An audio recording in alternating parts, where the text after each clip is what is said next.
I'm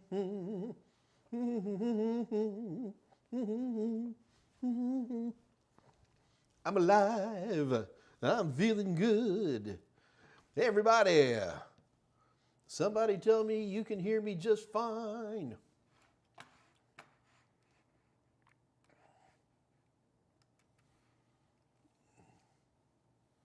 Oh, okay. Hey everybody, it's Mike Meyers on the Monday edition of the Mike Meyers live stream AMA. Ask Mike anything. The goal of this live stream is to provide those of us who are isolated by the coronavirus an opportunity to continue our studies on CompTIA certifications. We concentrate on A+, Net+, and Security+, but we easily can go beyond that for different types of IT certifications, as well as general technology that people like to talk about as well. So, welcome aboard.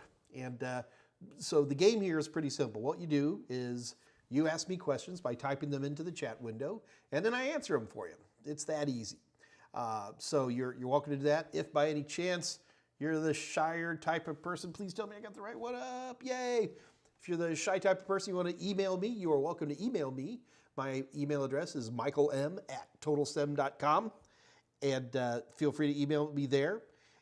If you're a gamer, I'm Senor Pepe on Steam, and on just about anything else in the world, people call me Desweds. That's D-E-S-W-E-D-S. It'll make more sense if you actually try to type it with just your one finger on the keyboard. It's Desweds. Because I'm a nerd, that's why. And before anybody gets started, yes, it's just good old coffee. There we go. All right. So anyway, that's about where we're at for starters here. A couple of things that might make your life a little bit easier. Number one, you can actually pull the chat window out of the window itself. I find that very convenient personally. Also, on the left-hand side where it says Top Chat, you might want to hit the pull down and go to Live Chat. If we have any competitions today, that will be a very important thing for you to do so that we're all playing together. Yay, okay. Let's see who's on today. Patricia Grace, top of the charts. Andrew Hutz, Alan Duggan, Tolowit, Patricia Grace, Tolowit, Patricia Grace, Andre, there he is. Sold American, all right. Dave Rush telling me everything was good sound-wise. Okay. We can hear you meow. Thank you, Jason. Jason, I've never met you. I don't think I have, but we need to have a beer sometimes. You've got that perfect humor somewhere between Andrew Hutz and Tolowit. You know, you're in the groove there, buddy. No, I'm not going to develop that at all. Right now, Tolowit's going, what does that mean?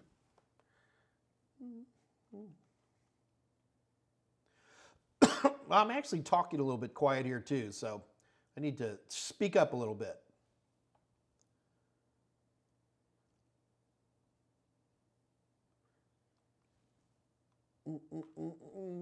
Sorry, guys. It's just a bit of a slow process for me to get caught up to y'all here, wherever we're at.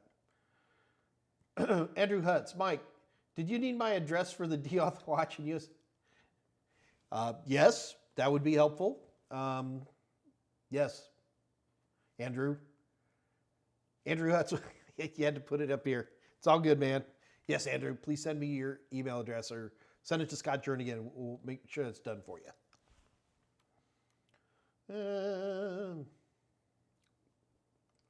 All right. Whoops. Hold on. 2:01 p.m. Derek R. Will those with the Security Plus certification make more money than Net Plus? Are they about the same? Also, in basic terms, what's the difference? I'm a beginner. Okay. All right. Well, Derek, that you've started a sermon. Somebody should start playing background music right now. Derek, what worries me when I look at what you're saying there is you're going to pick a certification that pays the most money, which means you say you're a beginner. Derek, no, sir, you cannot go get a certification and then get a job. That's not what happens.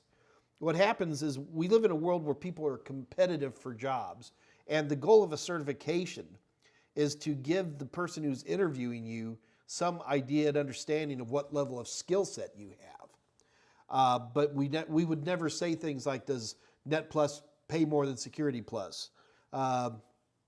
It's the people behind that and what they do and their dedication which helps define these things. IT is an interesting place because it's one of the few, in my opinion, white-collar areas where people without bachelor's degrees can still do pretty well.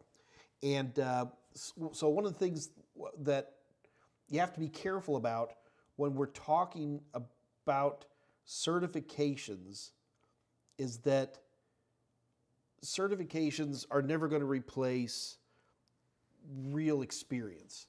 And because we are one of the few places left that has a blue-collar aspect to it, there are still lots and lots of entry-level jobs out there. There's tens of thousands a month if you're looking around, and which is this great inlet that brings in a lot of people into the world of IT. And these are great things, very high turnover type jobs, but it is a place for regular schmoes to still get in to a very, very exciting industry.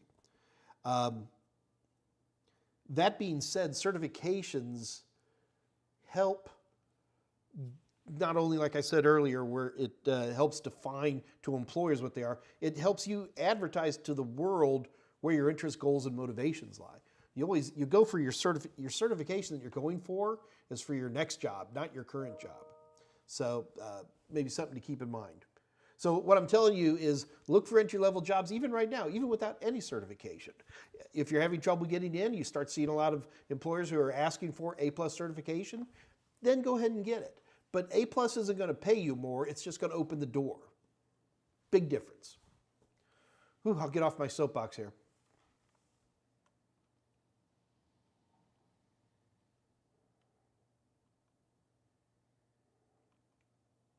Oh, Jason, the guys are yelling at me at the back channel going, Jason's on all the time. Yes, I know Jason's on all the time.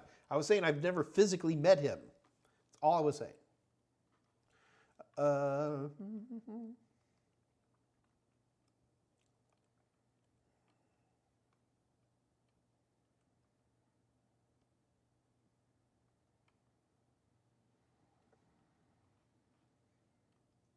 Okay, so when you see me turn my head like this, guys, I'm scrolling through the chat window looking for questions.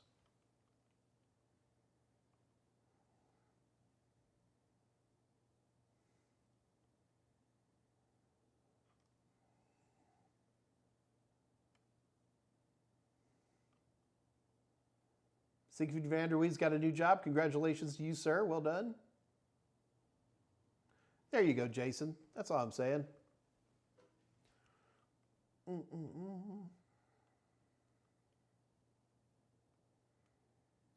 Joey Quetzal taking my exam on Friday. Excited and nervous. Be cool. You're fine. At this point in the game, the only thing you should be doing are practice questions. I wouldn't even be doing reviews or anything at this point.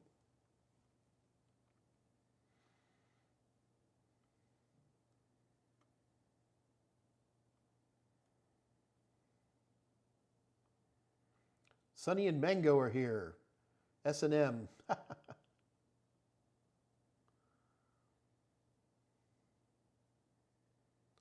Brandon Cordiero, is the A+ going to expire on January 15th, or are they going to move the date? Brandon, there's been no announcement that I'm aware of. There is some stuff happening behind the scenes that because we have to sign these non-disclosure agreements that I can't tell you about. But it's there's no official announcement, so there's nothing I can say. If you ask me to speculate, no one said January, but that date sounds early to me. That's my opinion.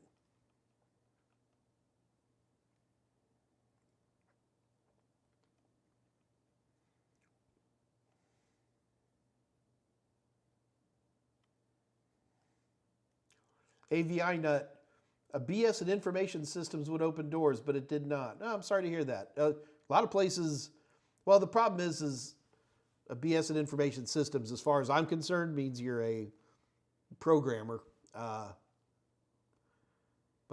yeah, I'm sorry about that, AVI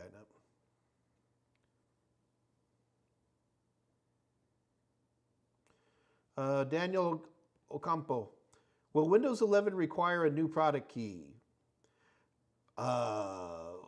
Nobody's really said anything yet. I've played the 2 copies of Windows 11 that I've installed.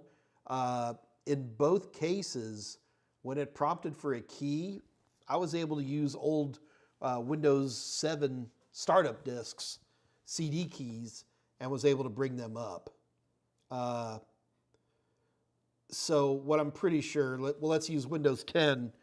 For anybody remembers with Windows 10, the big deal is that it was a free install for about a year, and it would just accept whatever CD key was already on the installed copy of Windows that you happen to have.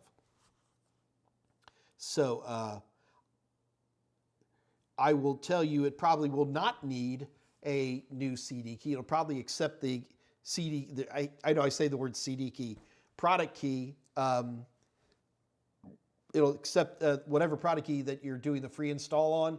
But once that free period ends, you're going to be buying copies of Windows 11. I pretty much guarantee it.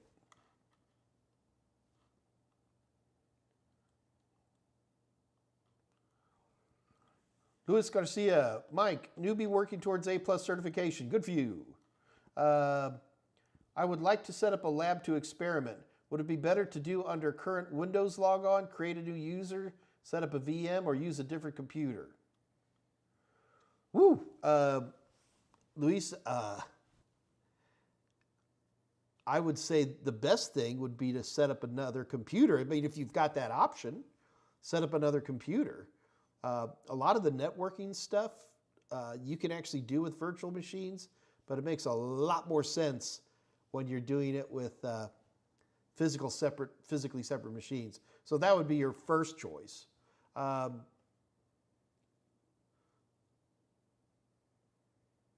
So you're saying, do you want to create a new user and log in or use a VM? No, you're going to do both. There's lots of A+ questions that we'll be talking about Windows login and domain versus workgroup login and the differences thereof. So you just need one installation of Windows, but you need to boot it up a lot of different ways. I think I see what you're saying now. Virtual machines are great, Luis, for A+, mainly because virtualization is on the A+.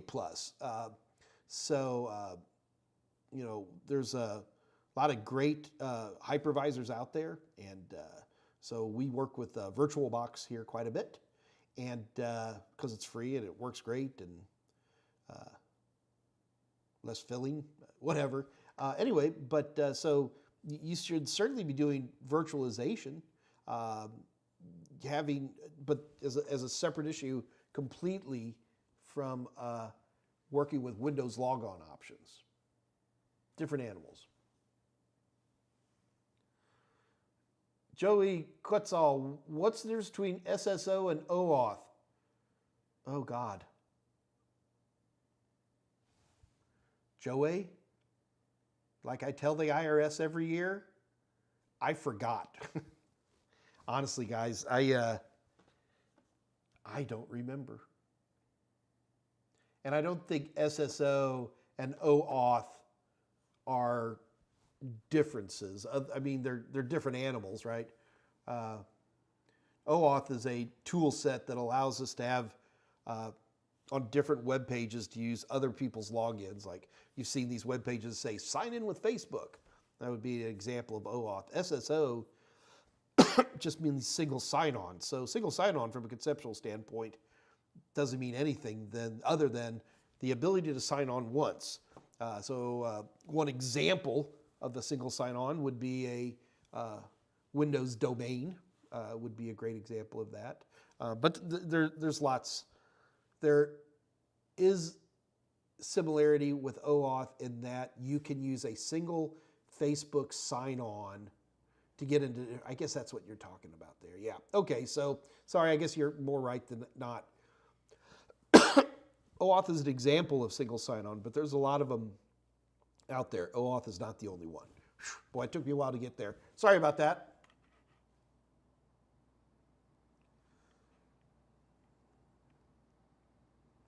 James Sorchi, what jobs should I be looking for with just an A+ certification? Ooh, anybody who will hire you, James. This is James. If you're not sending out 200 resumes, something's wrong. I mean, the beautiful thing about today's technology is that resumes aren't nearly as hard to go by. Keep in mind that if a job says entry level, treat it as entry level. If a job says entry level with 1 year experience, the only thing they're trying to do there is scare you away because they get a lot of people. So, you know, you should be hitting on every potential cylinder there is there. Help desks are a great place to start for a lot of different types of industries. Working in IT departments at school districts and at universities are often looking for entry-level type people. So those would be some of the places where you'd be looking. We've done some pretty good videos here in the Total Seminars channel, and you should look up, do a search in the Total Seminars channel here, just look for jobs, JOBS, and you'll find some wonderful series we've done on, you know, how to get those resumes to the right place, that type of thing. So do check that out.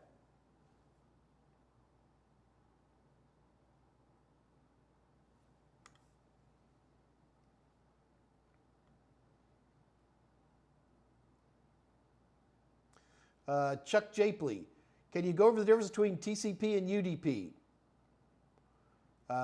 Sure. I never remember what anything stands for. TCP, Transmission Control Protocol. UDP, User Datagram Protocol. So when we talk about TCP IP, that's actually not fair because it's TCP/IP. TCP protocol over the IP protocol, right? Well, it's not exactly accurate because if we said it right, it would be TCP, UDP, ICMP, IGMP, and a couple of other protocols all over IP. But that would sound terrible. It would take forever to write. So we just use TCP, which is by far the most used protocol. But there are others. The big alternative to TCP is UDP. So UDP, it works a lot like TCP in that you can have lots and lots of packets that can be transmitted with UDP. The big difference between UDP and TCP is that the TCP has a handshake protocol that basically one device, before it starts sending data to the other device, kind of does a, hi, you there, you ready to get my stuff? Okay, here it goes, zoom. UDP doesn't do it. UDP is kind of like the guy going, hey, anybody want a beer? Here you go. And then somebody grabs it. UDP is a lot faster than TCP, but UDP does not have a handshake to it. There's no acknowledgement. The data is sent, and we hope you get it. Mike, which of the CompTIA certs is your favorite? That's easy. Network Plus. I wish that everybody had to take a Network Plus course. CompTIA did a really good job with that certification in hitting that desperately needed spot that really introduced people well to the concept of what a network is. Guys, you don't know this, but there was a time not that long ago when there were almost no networking questions on A+. None. Because they were all on Network Plus. And over the years, we've seen a lot of questions drift from Network Plus to A+, which I don't know. CompTIA's attitude is, look, A+ is already big enough. Are you going to require everybody to take A+ and Net Plus? And my answer was yeah, because it really covers the type of knowledge that people need to go from a, I don't know what an IP address is, to configuring DNS or DHCP, at least at a LAM level. It's the most important certification you'll never use, at least in terms of like putting things on your resume or stuff. But boy, in terms of that core chunk of knowledge, hard to beat it.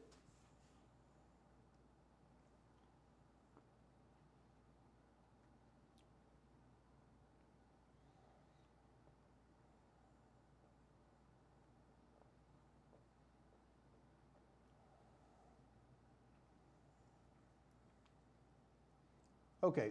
Sorry, guys. Again, whenever I'm looking over here, I'm just looking for questions. 214, David Ocampo.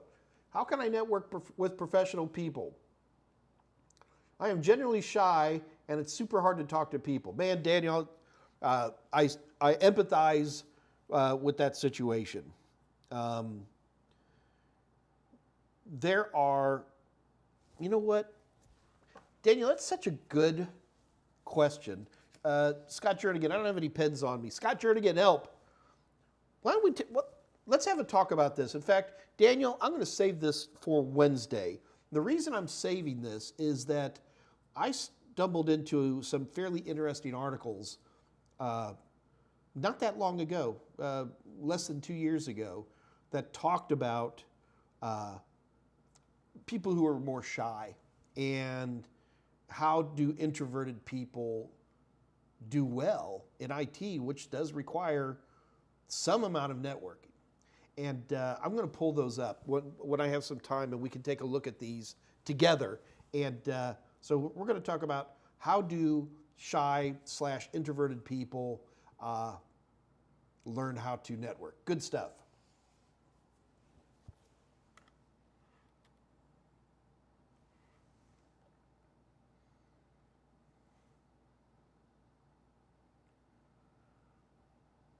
Scott Jernigan, definitely, you have to remind me.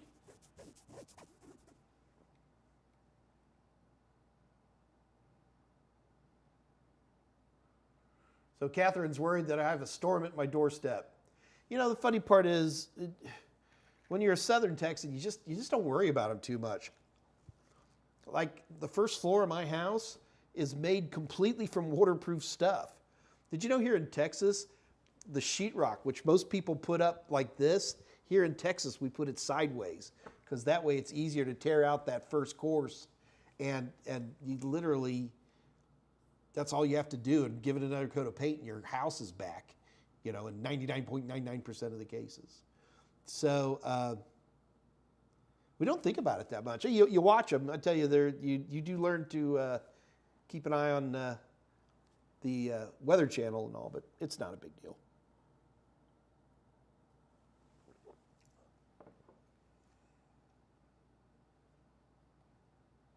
Uh, 216, Thomas Deatley. Hey Mike, working towards my A+ certification. What are some tools to study? Flashcards, your book, videos, Udemy, combination? Okay, Thomas. Well, sure. Let me answer that question for you.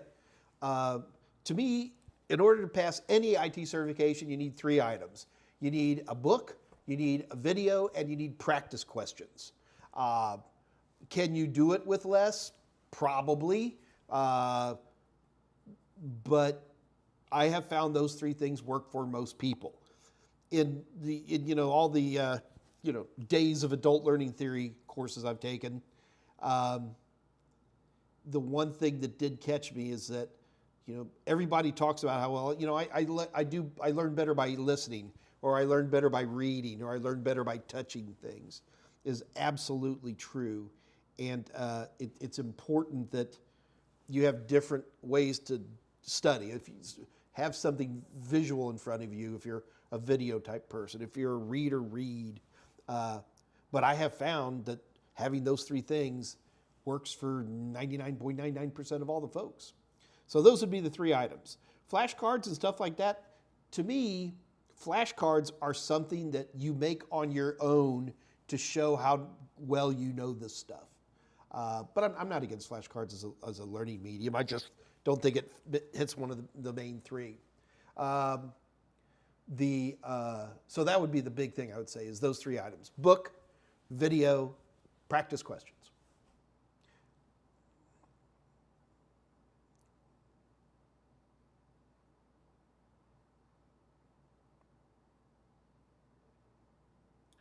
Steve G at 218. How are we doing on time? 224? Good to see you, Steve. Steve G, beer. Yes, please, my man. Sabir Ali at 219. Hi, Mike. Would you be able to explain the branch cache in a simple way? Thanks. Are you talking about branch prediction in Pentium and up processors?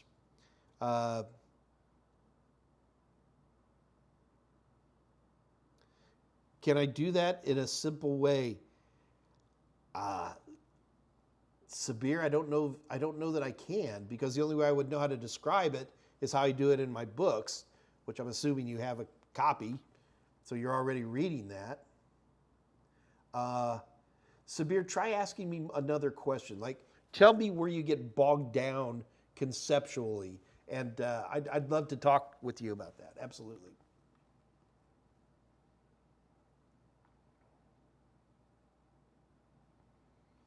So AVI Nut responding to something we said earlier.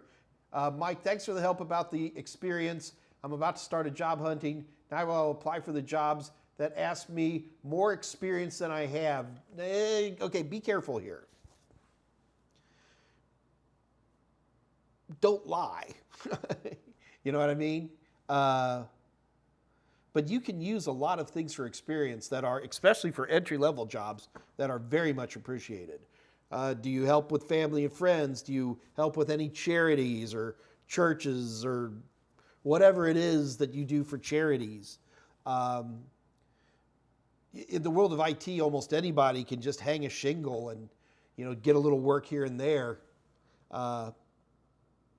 It always cracks me up that when you go to a party, there are two people that everybody comes up to and talks to. Number one are the doctors, because everybody's like, oh, you know, I gotta. And the other one are the IT people.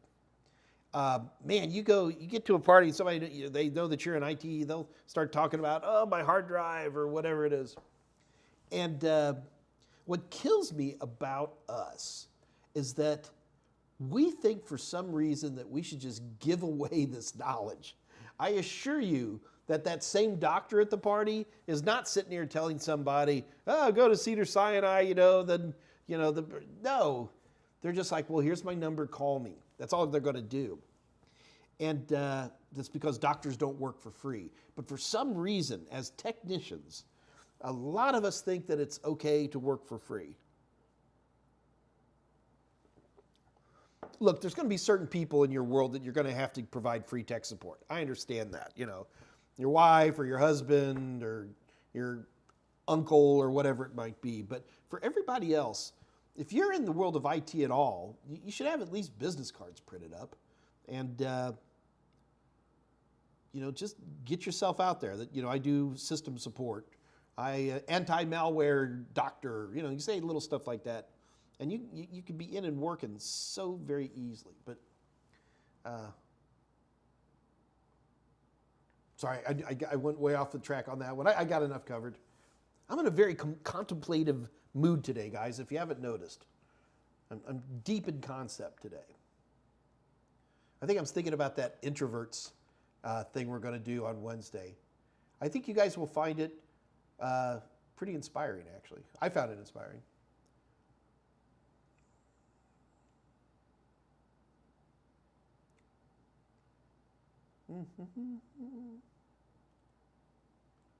Oh.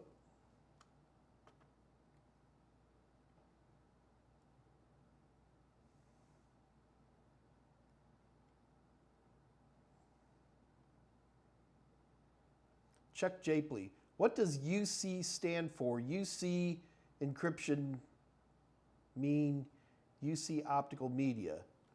So the UC is it's the slant cut for optical media.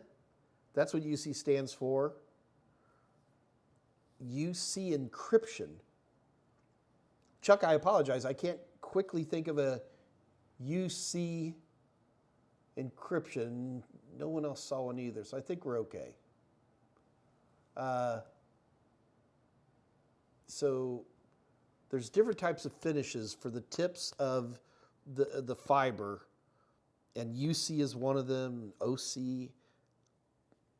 Oh gosh, Dave or Scott, bail me out of this.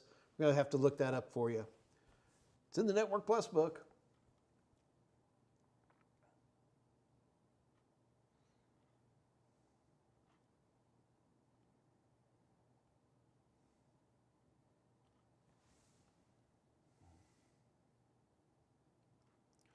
Just reading what y'all are doing there. It looks like you got, I'm not sure when you're talking to me or asking a question.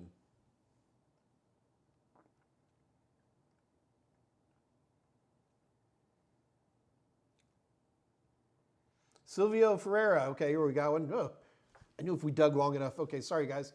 I have a 250 gig hard drive and I bought a 1 terabyte hard drive to replace the 250. Creates a partition of 250 and I cannot expand it. Okay. It's a long shot, Silvio, but the first thing I would do is I would go into BIOS and, see, Silvio, here's the question. Is this a standard desktop system or a laptop? Or it would make a difference here in terms of, in particular, the BIOS. But anyway, the fact that you have a 250 and you create a partition of 250, you can't expand it, the BIOS is confused. And for some reason, the BIOS still thinks you have a 250 gigabyte drive. So I would be definitely looking at the BIOS and seeing what's going on there.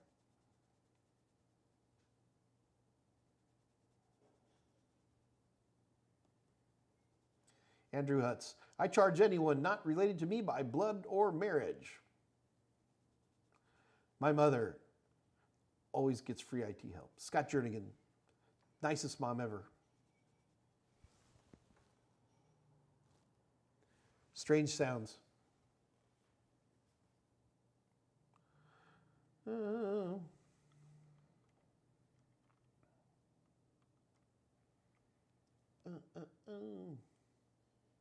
Sorry, guys. Again, looking for questions.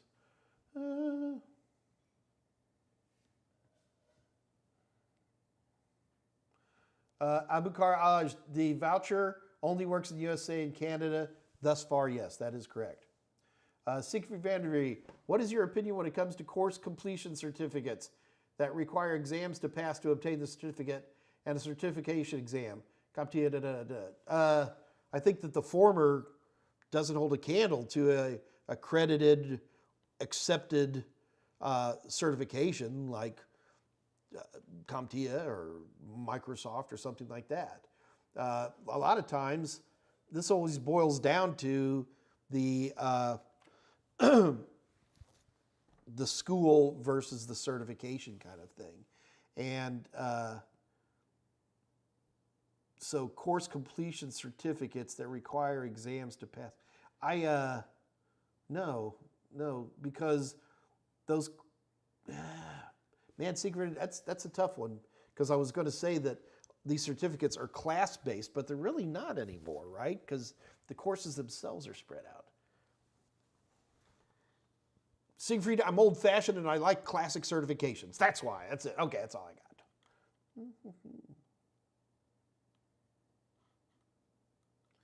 AVI Nut gets paid in beer. That's all good, man. Still pay.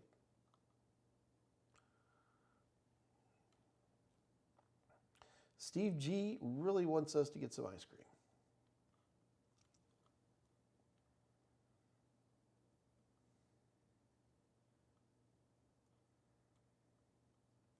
Sabir Ali, I was watching one of your videos and you talked about Windows branch cache.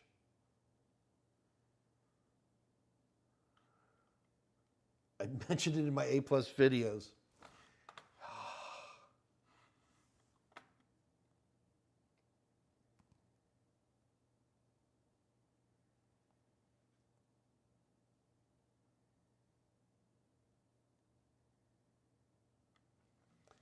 Yeah, I got to tell you, Sabir, I'm pretty sure I've never talked about branch cache. Sabir, do me a favor. Sabir, send me an email. Send it to michaelm@totalsem.com. Sabir, send me an email, please.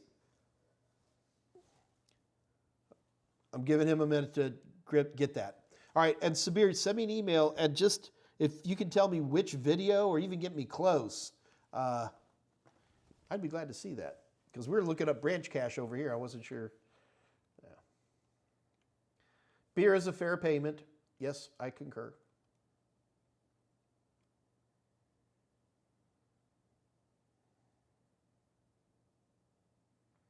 Sam, I bought more McDonald's today. All right.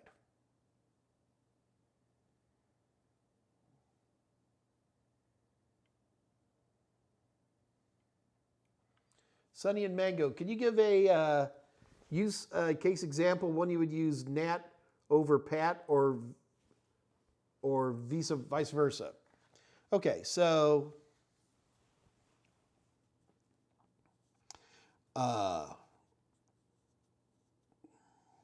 probably the one place where I would see NAT versus PAT, or SNAT, if you really want to be technical about it, is where you would actually have forward-facing servers, but from a security standpoint, you wanted to mask their IP addresses. I wouldn't do it with too many boxes, especially if they were forward-facing, but having a padded router between that was serving multiple IP addresses, but each one going back to a specific system would be one example where I could see that happen. That's about it.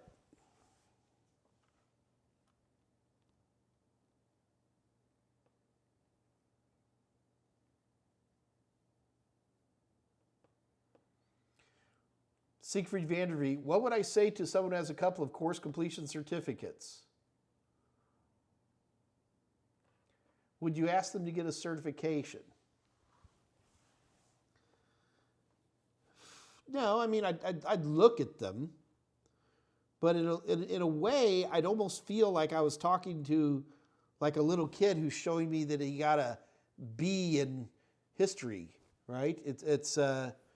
I personally don't see people asking for those types of certificates as a replacement or in lieu of or hand in hand with classical certifications. If it would come from an individual school itself, man, yeah, no, I'm more of a traditional certification guy.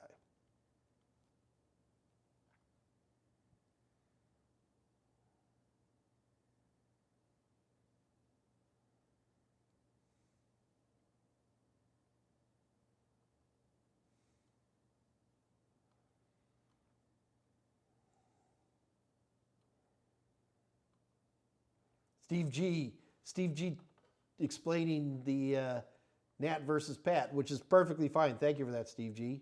I don't disagree with anything you're saying there. Danny Sanchez, Mike, what is a good graphics card for building an Ethereum mining rig? Why don't use graphics cards? Go use some ASICs, man. You're paying $1,500 for a graphics card. You can get 3 times the power with a proper ASIC for whatever, tuned for whatever coin you're trying to mine. That's going to cost you $3 grand. Get a lot more performance out of it. Then the nice part about an ASIC like that, most of them, if they're not freestanding already, you can plug them into really low-end motherboards. They're happy.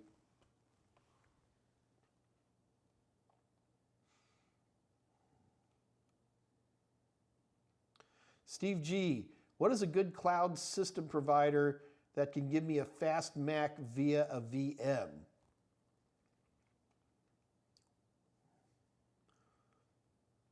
A fast Mac via a VM. So, Steve, I've worked with, a few different cloud providers.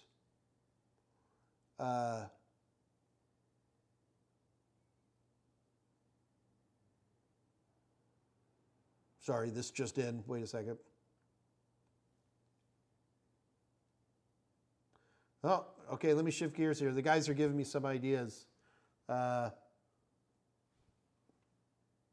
macincloud.com and xCloud. There you go. Okay, so Dave Rush has already put it in there for you, Steve G. So I'm going to let those guys go with that. Okay, sure. I was going to look at that a very different way, but does it have a way to detect if someone is using Wireshark? Nope.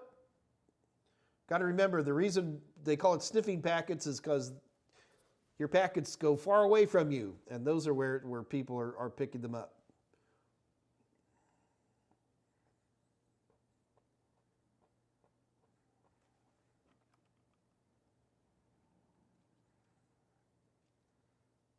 No, Steve G, I'm sorry. I did miss but we got it, I think. So Siegfried, don't get in a big panic just because you have these course completion certificates in lieu of that. I mean, you've learned a tremendous amount in there, right? So with these course completions, I would, show them to employers. You never know. You never know.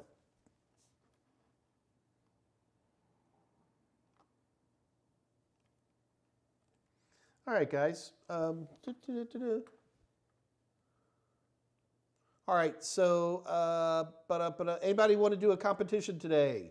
I got to have a number of people say yes before I'll do a competition. We're going to give away some practice questions, but I need to see some motivation here first.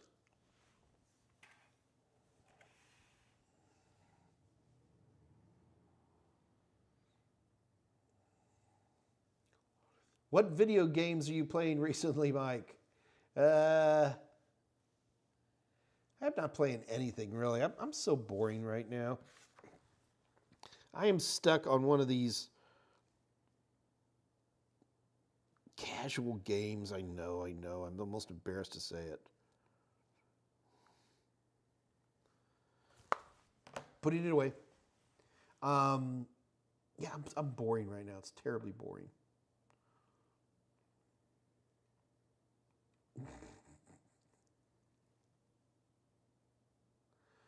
All right, we barely have a quorum there, but just for funsies, we will do. I'm going to keep it easy.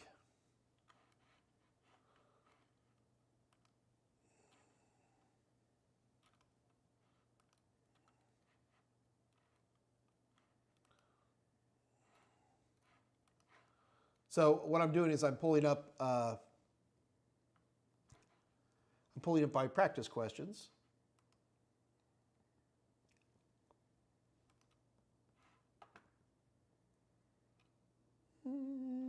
So what I'm doing is I'm trying to find a good one here. Actually, this is kind of interesting. It's a little bit of an easy question, but sometimes an easy question is okay. All right. So guys, seriously, this is a pretty easy question. So here we go. So here's what we are competing for. We are competing for 90-day access to any practice tests that Total Seminars provides, which is quite a few. And so that's what we're competing for today. So here we go. You guys ready? Here we go. So what we're going to do here is this is a multiple choice question. You cannot write A, B, C, or D, okay? What you got to do is actually write out whatever the answer is, at least enough so that I can understand it. All right, so here we go. Let's go ahead with our question today. What network device provides dynamic IP addresses? Is it DNS, HTTP, router, or DHCP? Just type it in, guys. Andrew Hutz is automatically disqualified. Quick, somebody else type it in.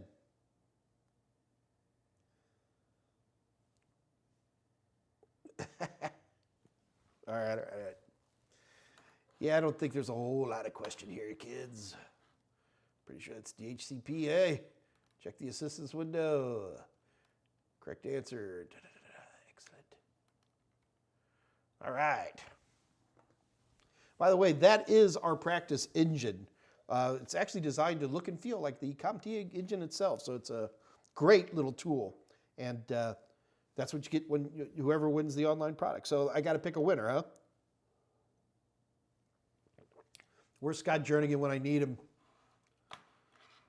Okay, who said it first? Now, guys, keep in mind, just because you think you said it first, that doesn't mean I see it. So Andrew Hutz is automatically disqualified because he works for me. Nice playing with you, though, Andrew. And I'm going to give it to Jason Helms. All right, Jason Helms, congratulations.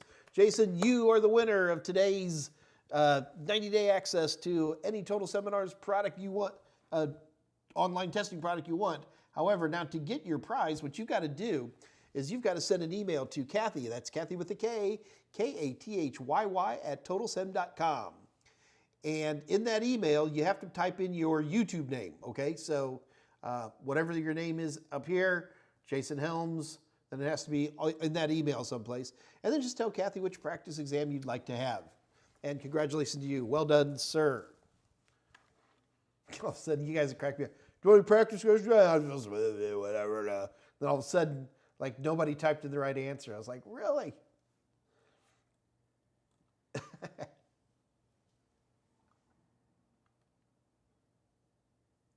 Andrew Hutz, all I care about is the victory and not the prize. All right, so with that, guys, it definitely looks like the questions are slowing down, which is absolutely perfectly fine.